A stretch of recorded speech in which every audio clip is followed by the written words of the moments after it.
Shalom, puji nama Tuhan kalau hari ini kita bisa kembali bertemu dalam peribadatan kita pada saat pagi hari ini. Saudara yang dikasihi Tuhan, pada bulan ini khususnya bulan Juli, saya akan berbicara tentang bagaimana kita dipanggil untuk menjadi utusan Kristus. Saudara, sepanjang bulan ini jadi kita berbicara tentang utusan Kristus. Bagaimana kita dipanggil menjadi utusan Kristus. Nah, saudara-saudara yang dikasihi Tuhan, setiap orang percaya tidak hanya dipanggil untuk menerima keselamatan. Ketika kita menerima Yesus, sudah cukup diselamatkan, tapi dipanggil untuk menjadi bagian dalam misi Allah. Itu yang menjadi penting dalam setiap kita sebagai orang percaya. Jadi ketika kita menerima Kristus sebagai Tuhan dan Juru Selamat, kita menerima identitas baru. Jadi itulah sebabnya Paulus mengatakan di dalam Korintus, yang lama sudah berlalu, yang baru sesungguhnya sudah datang. Identitas baru dalam kehidupan kita. Apa identitas itu? Dan itu yang harus kita ketahui.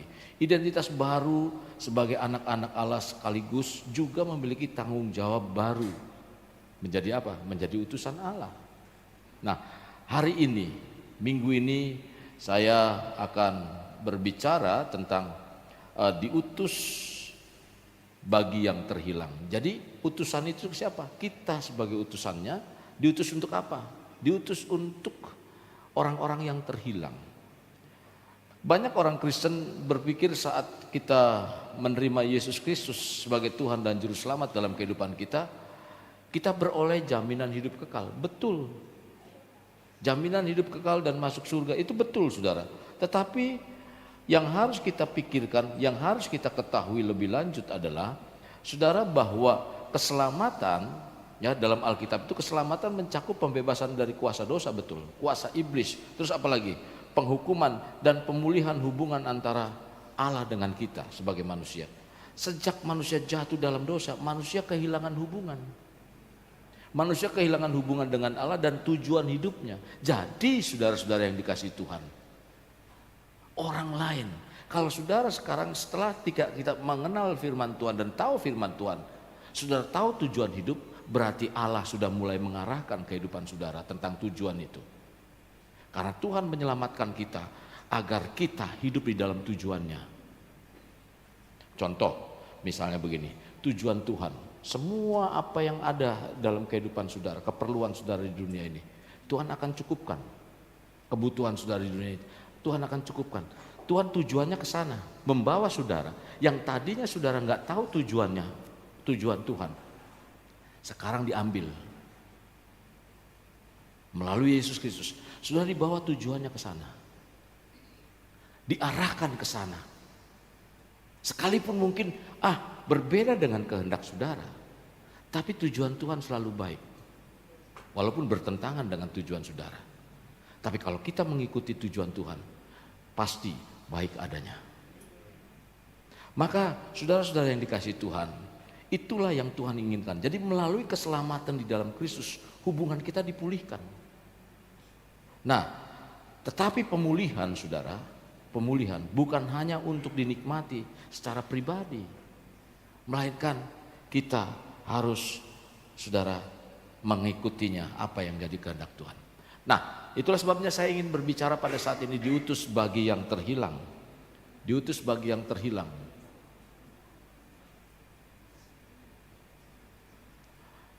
Dalam Lukas pasalnya yang ke-19 ayat 10 berkata, sebab anak manusia datang untuk mencari dan menyelamatkan yang hilang. Kalau kita baca kembali di dalam klik mungkin ya,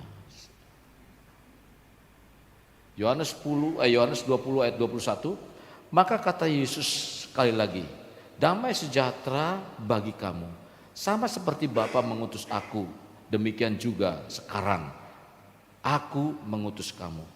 Nah, saudara, Allah memilih kita agar kita kembali menjalankan tujuannya. yaitu menjadi wakilnya yang menghadirkan pemerintahan Allah di dunia dan membawa orang lain kepada Kristus. Itu tujuan Allah. Tujuan Allah memilih kita itu agar kita kembali menjalankan tujuannya Tuhan. Jadi kita diselamatkan bukan berarti nganggur, lalu sudah selamat sudah begitu saja, tapi Allah punya rencana, Allah punya tujuannya. Maka kalau saudara baca di dalam kitab Kejadian, itu otoritas itu sudah diberikan kepada manusia. Siapa manusia? Kita. Waktu itu diwakili oleh Adam dan Hawa. Tapi manusia gagal untuk menerima perwakilan itu. Tapi rencana Tuhan tidak berhenti sampai di Adam. Rencana Tuhan berlanjut. Akhirnya Yesus menggenapi rencana itu. Kita cuma cukup hanya tinggal di dalam Yesus. Dan Yesus sudah mengerjakan semuanya. Kita tinggal mengikuti patron, pola apa yang Yesus sudah lakukan. Jadi kita diselamatkan saudara dari dosa untuk melayani dan diutus bagi yang terhilang. Memang keselamatan memberikan saudara jaminan hidup yang kekal. Tadi saya sudah singgung. Alkitab menunjukkan bahwa ketika Tuhan menyelamatkan seseorang, Ia memberikan sebuah panggilan dan misi. Kalau saudara baca di dalam kitab Matius pasalnya yang ke-28 ayat 18 dan seterusnya, di saudara-saudara yang dikasihi Tuhan, kita dipanggil untuk apa? Untuk memuridkan. Kita dipanggil untuk menjalankan amanat agung. Jadi saudara-saudara yang dikasihi Tuhan, Tuhan juga memberikan seluruh panggilan dan misinya. Tuhan tidak menyelamatkan kita hanya supaya kita menikmati kasih karunia Tuhan, bukan. Tapi saudara-saudara yang dikasihi Tuhan, supaya menjadi satu kasih karunia bagi orang lain. Jadi bukan hanya sekedar kita menerima kasih karunia Tuhan, tapi nggak cukup sampai kita menerima itu, kita juga harus membagikannya kepada orang lain. Itu tujuan Tuhan. Ingat tujuan Tuhan itu apa? Agar kita melakukan kehendak-Nya, tujuannya. Nah, saudara yang dikasihi Tuhan, kita dipanggil bukan hanya untuk menjadi pengikut Kristus, tetapi juga menjadi utusan Kristus. Utusan Kristus. Keselamatan selalu diikuti oleh pengutusan. Ketika saya menerima Yesus Kristus sebagai Tuhan dan Juru Selamat, muncul satu kerinduan yang lebih dalam lagi. Kenapa cuma saya doang diselamatkan? Coba saudara ingat, waktu pertama kali saudara menerima Yesus Kristus, ada nggak perasaan itu? Perasaan awal itu muncul, sekarang sudah mulai hilang, bahkan nyaris tak terdengar seperti iklan mobil. Yang sekarang iklannya Jakarta Bandung, begitu cepatnya, wuss. Siapa yang udah naik bus? Sudah, ya, jangan lain. Yesus sendiri menjadi teladan yang sempurna, saudara. Setelah datang ke dunia, Ia mencari dan menyelamatkan yang hilang. Tadi ada gambarnya apa? Domba. Domba apa itu? Domba yang tersesat. Domba yang tersesat. Saudara, Yesus berkata kepada murid-muridnya. Tadi kita baca di dalam Yohanes berapa? 20 ayat 21. Di situ Yesus berkata begini, sama seperti Bapa mengutus aku, demikian juga sekarang aku mengutus kamu. Dengan kata lain saudara, misi Yesus kini menjadi misi gereja. Kalau dulu diemban oleh Yesus, Yesus berkata dalam Yohanes 20 ayat 21, sekarang tugas gereja. Siapa gereja? Saudara dan saya. Gereja ini bukan gedung. Gedung gereja. Gedung gereja, gedung tempat gereja Tuhan atau anak-anak Tuhan. Ya, kemana ke gereja? Padahal kita gereja. Kemana? Oh, saya mau ke gedung gereja. Tapi kita sudah mengerti ya. Bapak mau kemana? Mau ke gereja. Oh, di sana Pak gereja. Padahal kita sendiri gereja. Oke, saya tidak berbicara soal gereja. Tapi saudara-saudara yang dikasihi Tuhan, sekarang apa sih yang menjadi hati Kristus harus menjadi hati setiap orang percaya? Apa? Karena saudara-saudara yang dikasihi Tuhan, ini yang menjadi bagian. Di sekitar kita masih banyak orang-orang yang terhilang. Itu sebabnya apa yang menjadi hati Kristus harus menjadi hati setiap orang percaya. Karena di sekitar kita masih banyak orang-orang terhilang. Jangankan orang lain. Coba kita mulai melihat keluarga kita. Termasuk saya, keluarga saya. Orang tua saya, adik-adik saya. Ada beberapa adik-adik saya yang sudah mengenal Tuhan dan mengikut Tuhan. Jangankan orang lain, kita bagaimana? Nah, saudara-saudara yang dikasihi Tuhan, maka dari itu ketika hidup tanpa harapan, mereka ada nggak harapan? Nggak ada. Kita ada harapan. Dalam Yesus Kristus pengharapan itu tidak sia-sia. Itulah janji Yesus. Maka mereka itu berjalan jauh dari kebenaran. Itulah sebabnya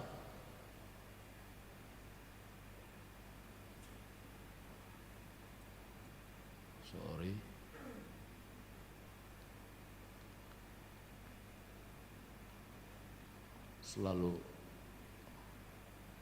kenapa ini? Oke, nah saya kembali ke sini. Itulah sebabnya apa yang menjadi hati Kristus harus menjadi hati kita setiap orang percaya. Karena apa? Karena saudara-saudara yang dikasihi Tuhan, mereka jauh dari kebenaran. Kita dibenarkan. Oleh siapa? Oleh Tuhan. Karena jalan yang tadinya tidak menuju jalan tujuan Tuhan, kita dibawa kepada tujuan Tuhan. Jalannya hidup dalam kebenaran. Jadi orang lain itu belum. Orang lain mungkin dia berkata baik, hidupnya baik, tapi belum tentu benar. Karena benar itu saudara-saudara yang kasih Tuhan, itu relatif. Benar menurut bapak-bapak dan ibu-ibu, saudara sekalian, belum tentu benar menurut saya. Contoh, saya makan, orang tua saya nggak ngelarang makannya dengan mulut seperti, kalau saya istilahnya kalau di orang tua saya, lu makan kayak babi. Kenapa? Mungkin saya sering berkata begitu. Kalau enak, waduh ciplaknya makin kenceng. Kan kalau menurut yang nggak ngelarang, oh enak-enak saja, orang lagi enak makan. Tapi kan belum tentu benar gaya seperti itu. Atau mungkin makan sambil angkat kaki, enak kan? Sambil, minum angkat kaki. Ada beberapa anak muda di sini. Nggak perlu tanya siapa orangnya, saya enak aja lu makan ambil angkat kaki bunyi, turunin anak-anak kita. Nah itu menurut siapa? Menurut mungkin lingkungan keluarga itu benar, tapi belum tentu menurut itu baik, tapi belum tentu benar. Nah yang jelas benar adalah baik. Maka saudara perlu mereka berjalan jauh dari kebenaran. Tuhan menempatkan kita di tengah keluarga, di tengah lingkungan kerja, di tengah sekolah, masyarakat. Bukan kebetulan saudara berada. Bukan kebetulan saya orang kampung yang merantau ke kota. Bukan kebetulan lalu saya terima Yesus. Saya bukan kebetulan. Saya sampai bertanya pada waktu itu, ketika saya dibaptis, lalu saya ikut retret, saya berjalan sendiri waktu itu dalam tekanan. Saya berkata, Tuhan kenapa saya ikut Engkau? Nenek moyang saya dari dulu gak ada yang terima Yesus Kristus sebagai Tuhan. Saya berbalik begitu. Ternyata saudara, setiap doa Tuhan selalu dengar. Ketika saya mencari kebenaran, ketika mencari kerinduan. Waktu itu kami lagi berdiskusi waktu SMP. Diskusi agama saya yang benar, agama saya yang benar, agama saya yang benar. Saya waktu itu berkata, semua agama benar tergantung orangnya. Tapi setelah pulang diskusi itu saya pergi, saya sembahyang dalam agama saya yang lama. Saya berdoa di dalam kesendirian itu. Sendiri seperti apa, kita cuma hanya merenung begitu. Saya bilang, Tuhan tunjukkan agama mana yang benar. Itu tahun 70-an. 70 berapa saya waktu itu lupa. Ketika saya retret tahun 80-an, saya bertanya kenapa saya jadi Kristen. Nenek saya nggak ada, kakek saya, mungkin buyut saya nggak ada. saya diingatkan tentang doa saya waktu di tempat sembahyang saya yang lama. Diingatkan, bukankah kamu berdoa seperti ini? Seperti kaset yang diputar ulang. Saya langsung menangis pada waktu itu. Dan saat itu juga saya bilang, Tuhan, terima kasih Engkau sudah menunjukkan jalan dalam kehidupanku. Saudara-saudara yang dikasih Tuhan, ini yang inginkan oleh Yesus untuk kehidupan kita. Di sana kita diutus menjadi terang, di sana diutus menjadi garam. Itulah sebabnya saya berkata, Tuhan, suatu saat nanti aku akan menjadi hamba-Mu. Marilah saudara,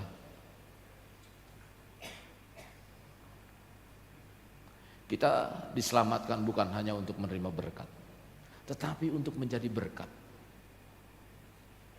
Bukan hanya untuk datang kepada Kristus, tapi juga untuk membawa orang lain datang kepada Kristus.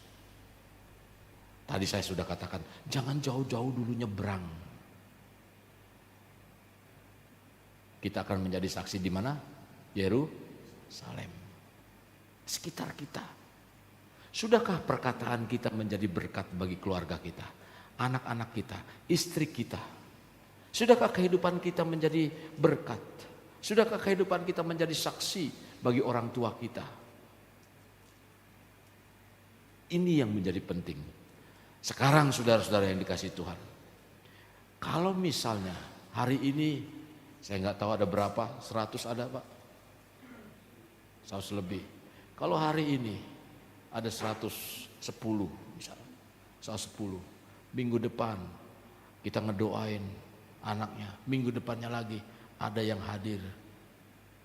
Jadi berapa kira-kira kalau 100 orang bawa satu-satu? 2 minggu kemudian ada berapa? 200. Saya berkata, kalau mungkin dulu ada jemaat di sini bertanya kepada saya, Pi, siap nggak khotbah untuk 500 orang? Saya berpikir, saya tergelitik pada waktu itu. Saya bilang, tahun depan 300 bisa terjadi di tempat ini. Nggak usah pikirkan dulu soal tempatnya di mana. Pikirkan dulu bagaimana kita bermultiplikasi. Karena itu tujuan Tuhan. Kita diutus mencari yang hilang bagi yang terhilang. Nah, di sekitar kita masih banyak orang-orang itu, saudara, orang-orang yang demikian. Maka saudara-saudara yang dikasih Tuhan, mari, jika kita sebagai gerejanya ingin berjalan sesuai hati Kristus, maka gerejanya harus memiliki hati yang sama, yaitu hati bagi jiwa-jiwa yang terhilang. Hati bagi jiwa-jiwa yang terhilang. Saudara-saudara yang dikasih Tuhan, maka ketika itu ada dalam kehidupan kita, saudara-saudara, ini akan menjadi modal utama. Modal utama apa? Modal utama ketika kita hidup menjalani sebagai utusan Kristus. Klik. Alasan apa? Atau alasan penting mengapa kita diutus bagi orang yang terhilang? Pertama, saudara, karena itulah hati Allah. Sejak manusia jatuh, klik, ini macet atau gimana? Sejak manusia jatuh dalam dosa, hati Allah tidak pernah berubah. Hati Allah membenci dosa, ia tetap mengasihi orang berdosa. Jadi dosa dia benci, tapi orangnya dia kasihi. Bagaimana Om? Ya, dia nggak membenci kita, tetapi dia membenci dosa. Itulah sebabnya dia cari orang itu. Supaya apa? Supaya dia mencari orang itu supaya dia berhenti berdosa. Ini yang harus kita sadari. Bukan karena benci itu orang, enggak.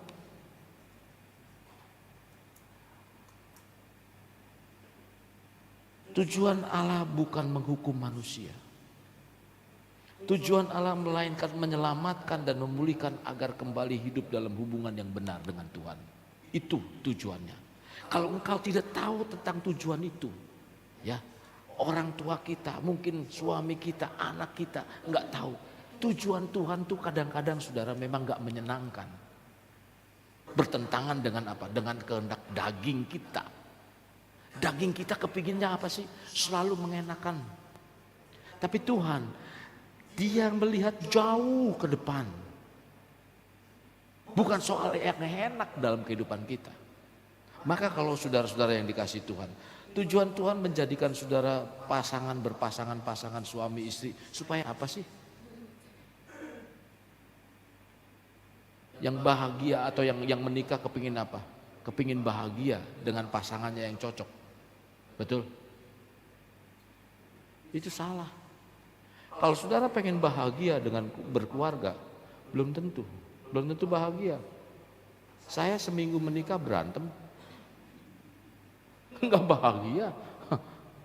Nih teman-teman saya, nih ada saksinya. Baru menikah dia ngajak nongkrong, makan duren lah kemana, walah. Saya lupa istri saya di rumah. Dia tinggal di atas di ruko. Mainnya cuma hanya remote waktu itu. Seminggu kemudian saudara, dia bilang, lu enak lu keluar begini, lu tinggalin gua sendirian. Wah, muncul darah mudanya. Rumah deket, satu komplek, tinggal jalan paling juga 200 langkah kali, barangkali. Saya nggak ngitung, tapi memang kurang lebih seperti itu. Ya sudah, kalau mau pulang. Tapi untung dia nggak pulang, saudara. Ternyata kalau berantem, istri ngomong begini, suami ngomong begini, cuman gertak sambel, saudara. Jadi kalau ada apa jangan dimasukin hati. Itu gertak sambel. Cuman pedes, besok ketagihan lagi, berantem lagi.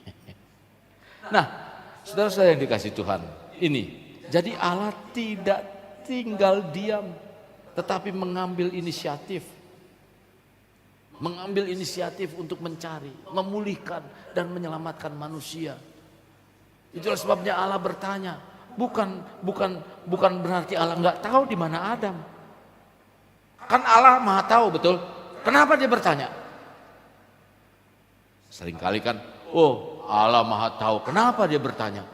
Bukan karena saudara-saudara, dia bertanya, di mana engkau Adam, di mana engkau? Pertanyaan itu menunjukkan bahwa Allah adalah pribadi yang mencari yang tersesat. Dia cari di mana Adam, mengaku kayak ngomong begitu. Dia ingin cari.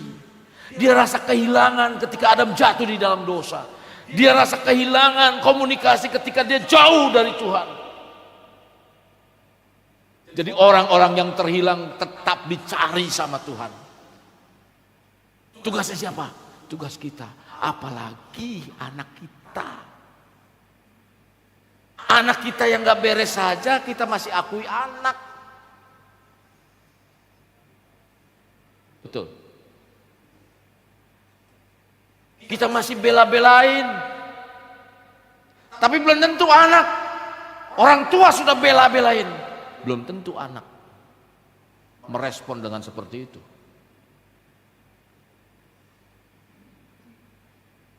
Kita anak Allah. Allah mati bagi kita. Tapi kita kadang-kadang enak-enak. Ingat anak-anak, orang tuamu. Engkau bisa hadir saat ini karena orang tuamu. Kristus mati buat kita. Bagaimana sikap kita? Orang tua, kepala menjadi kaki, kaki menjadi kepala. Mati buat anak-anak. Tapi apa yang terjadi? Kita ada saat ini karena orang tua. Kita ada saat ini karena Tuhan menyelamatkan kita.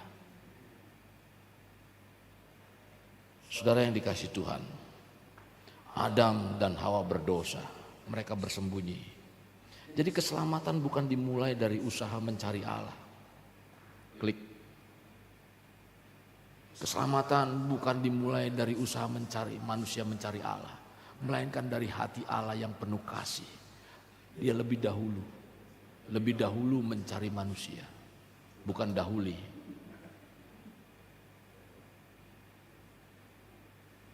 kritis. Salah doang satu.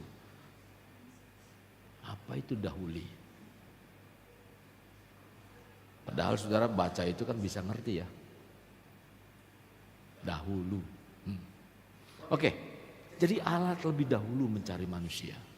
Bukannya manusia yang cari Allah. Allah. Itu sebabnya Adam, di mana engkau? Saudara, ini yang perlu kita perhatikan. Jadi pertanyaan di mana engkau bukan karena Allah tidak tahu tempat mereka, tapi karena Allah ingin memulihkan hubungan yang rusak itu. Kalau kita, makanya ada hati terus bergetar ketika engkau meninggalkan Tuhan. Ketika engkau jauh dari Tuhan. Ini ada, Tuhan selalu hidup dalam kehidupan kita. Ayo balik, ayo balik, ayo balik. Karena Allah mencari. Jadi perumpamaan yang meninggalkan 99 itu bukan soal apa cerita, enggak. Sungguh nyata. Dia cari kita. Sekalipun jatuh bangun, saya waktu masih muda dalam pelayanan itu saya jatuh bangun, saya jatuh pulang kerja, pulang dari Jakarta, saya ke tempat kerja jatuh lagi dalam dosa. Terus apalagi saya balik ke Jakarta, saya bertobat nangis-nangis. Begitu terus balik-balik sampai akhirnya saya bilang apa? Ya udahlah, kalau Tuhan sendiri nggak berbicara saya bahwa saya dosa saya diampuni, saya nggak akan bertobat. Saking kerasnya. Jadi nanti aja tunggu kalau sudah tua, kalau sempet saudara, kalau udah tua bertobat. Kalau nggak sempet, setan kan, masih muda, tenang aja, masih muda, gampang nanti aja, masih banyak duit, happy aja nanti, bertobat mah nanti kalau sudah tua, sudah ini, nah itu nanti, sudah tinggal waktunya aja. Kan kamu tahu kapan maghrib, kapan isya, ya. Ada waktunya, apalagi sekarang udah terkenal waktunya. Jadi kalau mau isya, udah isya, udah maghrib, udah subuh. Kan ada pengingatnya. Jadi nanti siapa tahu Tuhan juga mengingatkan kita kalau sudah mau mati mah. Kalau sempet, orang yang kalau udah keras hatinya nggak bisa saudara. Untung saya masih dipanggil Tuhan. Ketika saya sadar saya langsung menjadi hamba Tuhan.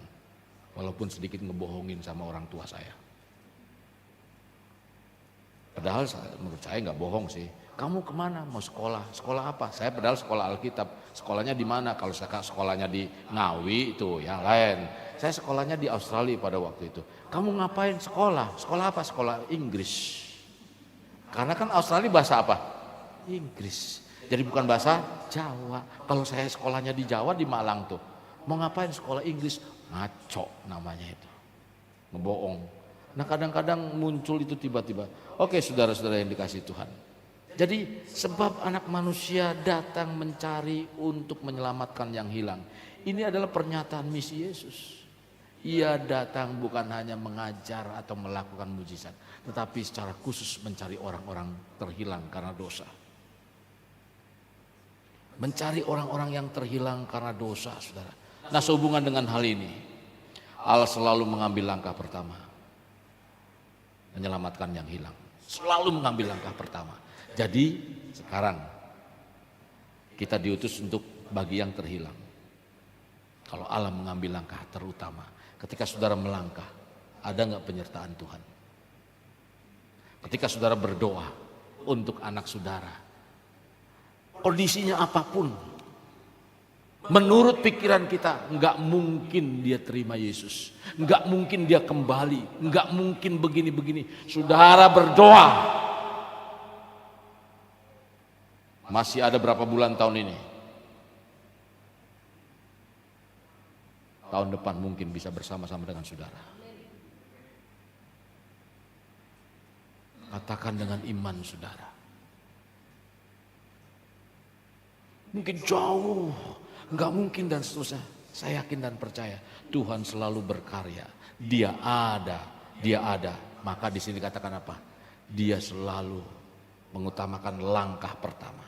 Dia, saudara-saudara yang dikasih Tuhan, mengambil langkah pertama. Karena dosa membuat manusia jauh, tetapi kasih Allah selalu dekat. Itulah sebabnya Allah adalah kasih. Dosa menyebabkan orang jauh dari Tuhan. Orang putus asa, itu karena dosa. Orang hidup tanpa arah karena dosa. Orang belum mengenal Kristus. Jadi kalau hidupnya tanpa arah, orang tersebut belum mengenal Kristus. Jadi jika kita mengasihi Allah, kita juga akan memiliki hati yang peduli kepada orang lain yang belum mengenal Kristus. Mari kita miliki hati Allah. Saudara-saudara yang dikasihi Tuhan, maka tugas yang dilakukan Yesus menyelamatkan orang terhilang. Seluruh pelayanannya diarahkan untuk membawa orang berdosa kembali kepada Allah. Hendaknya kita sebagai murid Kristus dipanggil untuk melanjutkan misi yang sama. Misi yang sama. Karena pertemuan bukan suatu kebetulan. Entah saudara di tempat kerja, entah dimanapun ada maksud Tuhan. Yang kedua, saudara-saudara yang dikasihi Tuhan. Karena setiap jiwa berharga di mata Allah. Kalau saudara baca di dalam Lukas 15 itu perumpamaan. Banyak perumpamaan. Lukas 15, perumpamaan tentang apa? Perumpamaan tentang anak terhilang, perumpamaan tentang domba yang hilang, domba tersesat, terus perumpamaan tentang dirham yang hilang. Dalam Lukas 15 ayat 3-10 itu Yesus menceritakan tentang perumpamaan domba yang hilang, dirham yang hilang, ya, anak yang hilang. Nah, ketiga ini saudara, itu menjadi pesan utama. Allah sangat mengasihi setiap pribadi yang rela, setiap pribadi yang terhilang, sehingga ia rela mencari yang hilang sampai ditemukan. Baca ada cerita itu tentang yang terhilang itu. Jadi saudara, setiap jiwa berharga di mata Allah, karena setiap manusia diciptakan menurut gambarnya. Kenapa kita berharga? Karena di dalam kehidupan kita sebagai manusia ada bagian Allah, rupa Allah, sifat dan karakter Allah. Contoh, kalau saudara punya anak, lalu anak saudara tidak mencerminkan sikap saudara, sifat saudara, ketemu dengan yang lain. Kok lu beda ya? Nggak kayak bapak lu. Bapak lu mah sopan, lu mah buset berandal amat lu. Apalagi berandal jasa. Ada jasanya. Enggak kayak emak dan kong lu. Logatnya mulai keluar deh tuh bentengnya. Bujung. Karena bisa ketahuan itu begitu. Nah, coba kita bisa dipermainkan saudara. Ketika setan anak-anak Allah begitu, kita lihat, waduh nah ini nah, gue mainin dah lu. Sifatnya gak kayak seperti Allah. Sifatnya jauh dari Allah, karakternya jauh dari Allah. Nah saudara-saudara yang dikasih Tuhan, padahal dalam kehidupan kita ada apa? Gambar dan rupa Allah. Kita diangkat menjadi anaknya. Semestinya saudara itu menjadi kebanggaan. Ketika saudara dipilih menjadi anak Allah, saudara harus menjadi kebanggaan dalam kehidupan saudara. Menjadi bagian Allah. Bagian dalam kerajaan Allah. Kebanggaan. Anak Allah. Saya dulu malu jadi anak Allah. Doa aja makan nasi uduk sambil garuk-garuk kaki. Malu. Karena apa? Karena dulu saya brengsek. Saya pernah fotokopi uang, bayar tukang bakmi. Saya cari tukang bakminya udah gak jualan lagi. Di sekolahan. Fotokopi uang di saya gambar 500 rupiah. Karena di sekolah, jangan ditiru. Nah, di sekolah banyak itu kan belanja begitu. Saya langsung, bang nih bang, bayar gak? Bayar. Pakai uang? Pakai uang. Uang apa? Uang kopian. 500 rupiah beli bakmi pada waktu itu 500 rupiah. Sekarang berapa? 500 tahun 80 sekian. 500 satu mangkok bakmi. Sekarang 50.000 ada. Tidak bicara soal bakmi. Jadi seseorang itu, nilai seseorang tidak ditentukan dari kekayaan, saudara. Berharganya atau tidak bukan dari kekayaan, bukan dari pendidikan, bukan dari kedudukan, bukan dari usia atau masa lalu, tapi fakta bahwa ia adalah ciptaan Allah yang dikasihi. Saudara saat ini mungkin belum mencapai kesuksesan tentang keberhasilan keuangan. Saudara saat ini sedang menempuh pendidikan barangkali, belum mencapai satu pendidikan akhir yang memang dituju, S4, S3, S2, S1. Belum sampai sana. Enggak usah tanya saudara S4 itu apa, nanti aja di rumah.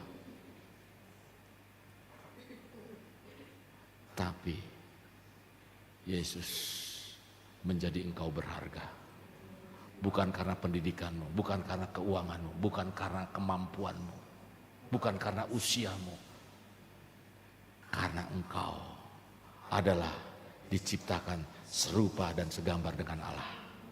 Itulah sebabnya kita berharga. Jadi orang lain yang belum mengenal itu, saudara, dibiarkan. Ada permata yang berharga.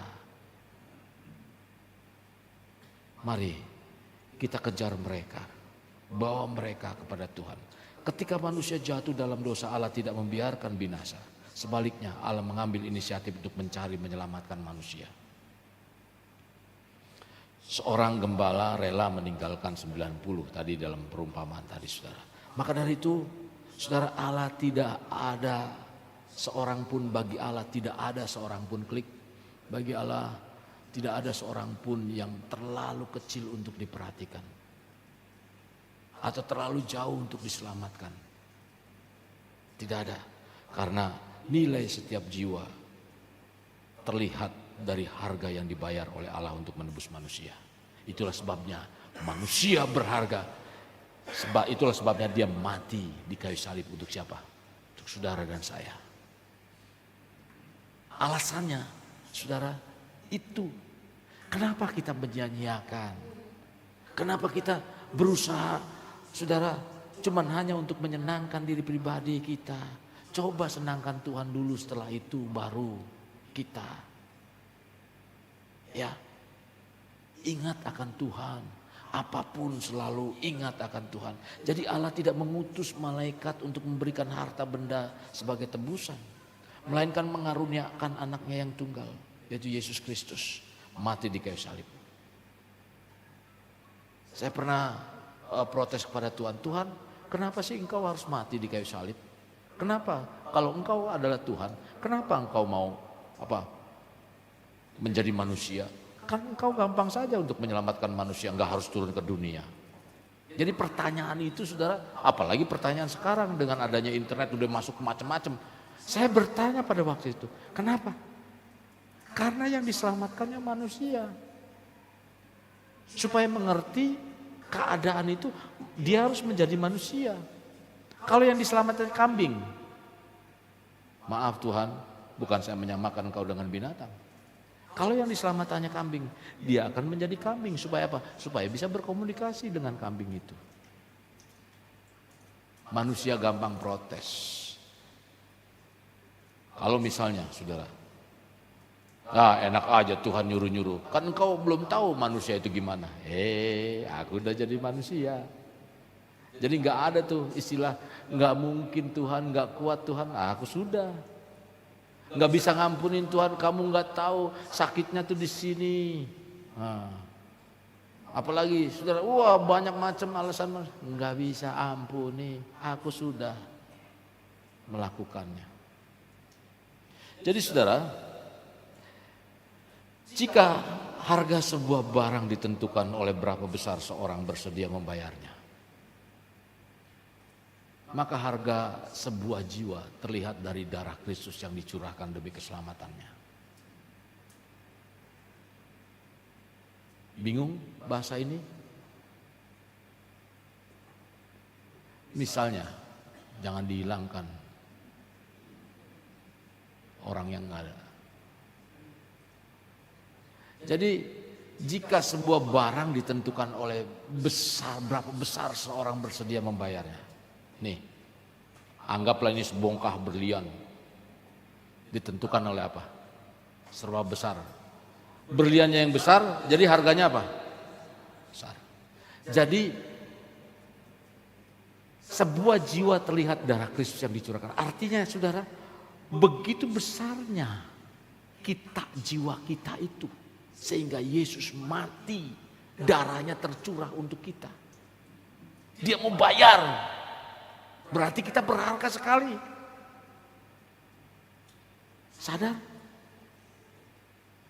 Itulah sebabnya saudara-saudara yang kasih dalam Tuhan. Mengapa kita diminta, diutus bagi yang terhilang? Karena setiap jiwa berharga di mata Allah. Berharga. Paling tidak kalau saudara sulit untuk ngomong, doakan mereka. Doakan dalam setiap APM. Doakan.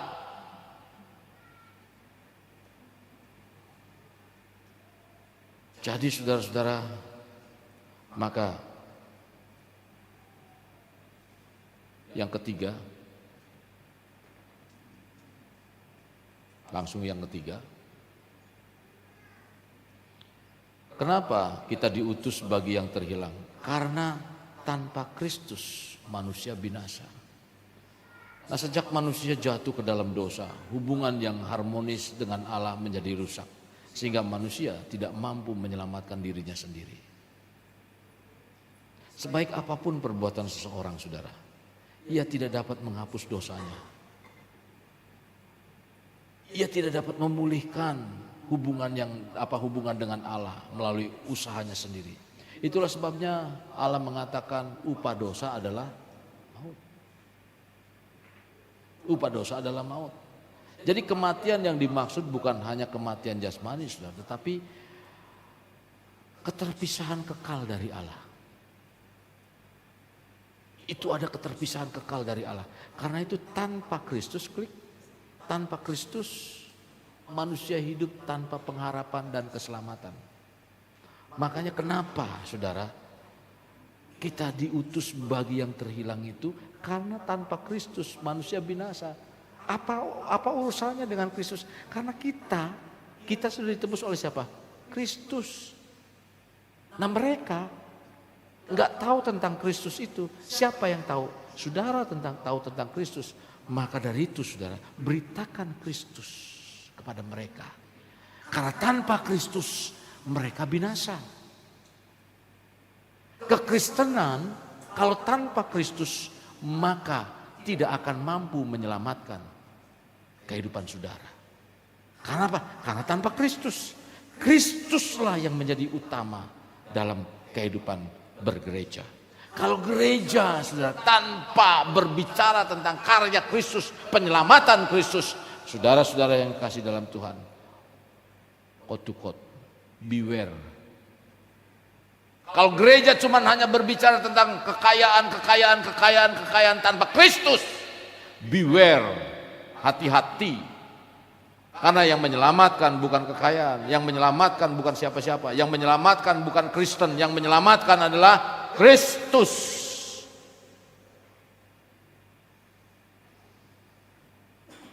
Jadi saudara, Yesus berkata, akulah jalan, kebenaran dan hidup. Tak seorang pun sampai kepada Bapa kalau tidak melalui aku. Pernyataan ini saudara menegaskan bahwa Kristus bukan salah satu jalan.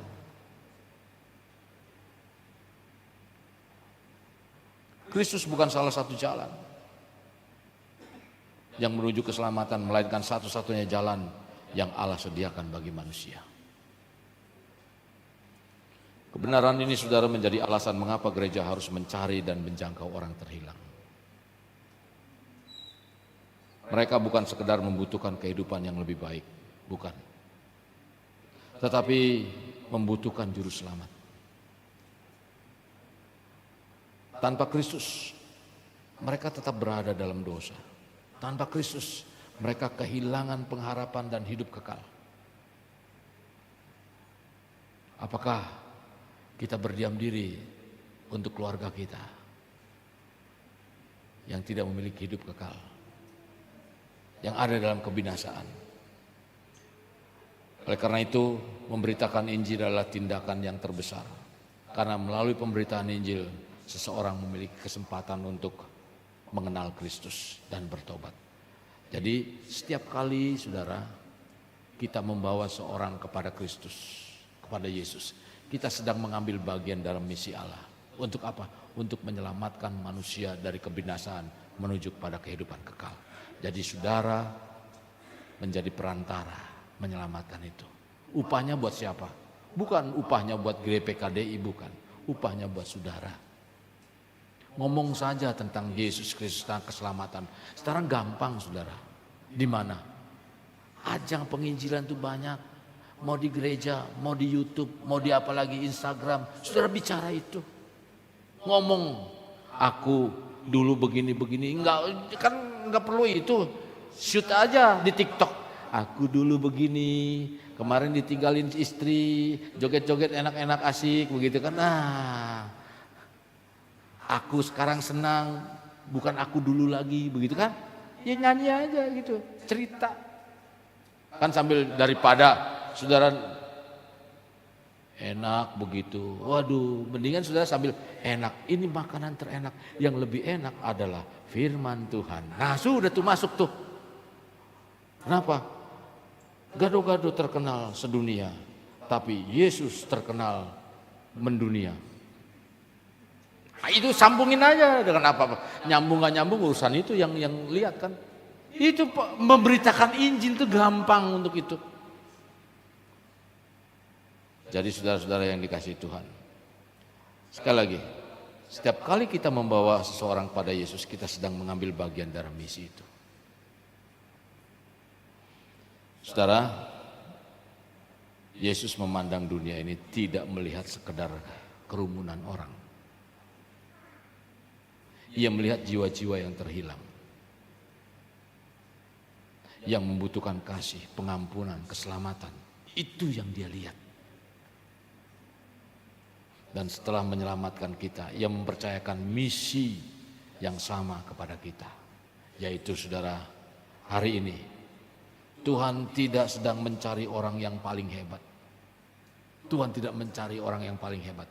Tetapi orang yang bersedia berkata, Tuhan, pakailah hidupku. Mungkin kita tidak dapat menjangkau banyak orang sekaligus. Tapi kita dapat memulai dengan satu jiwa. Orang yang terdekat dengan kita. Suami kita, anak kita, siapapun saudara. Jadi satu anggota keluarga, satu teman, satu tetangga, satu rekan kerja.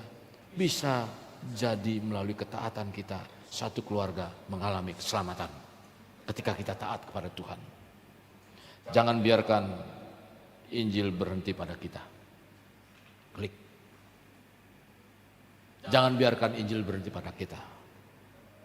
Mulailah hari ini, mari melangkah dengan satu tekad. Aku akan terlibat dalam misi Tuhan. Aku akan membawa setidaknya satu jiwa kepada Kristus. Mau? Sebab kita diselamatkan untuk diutus dan kita diutus bagi mereka yang terhilang.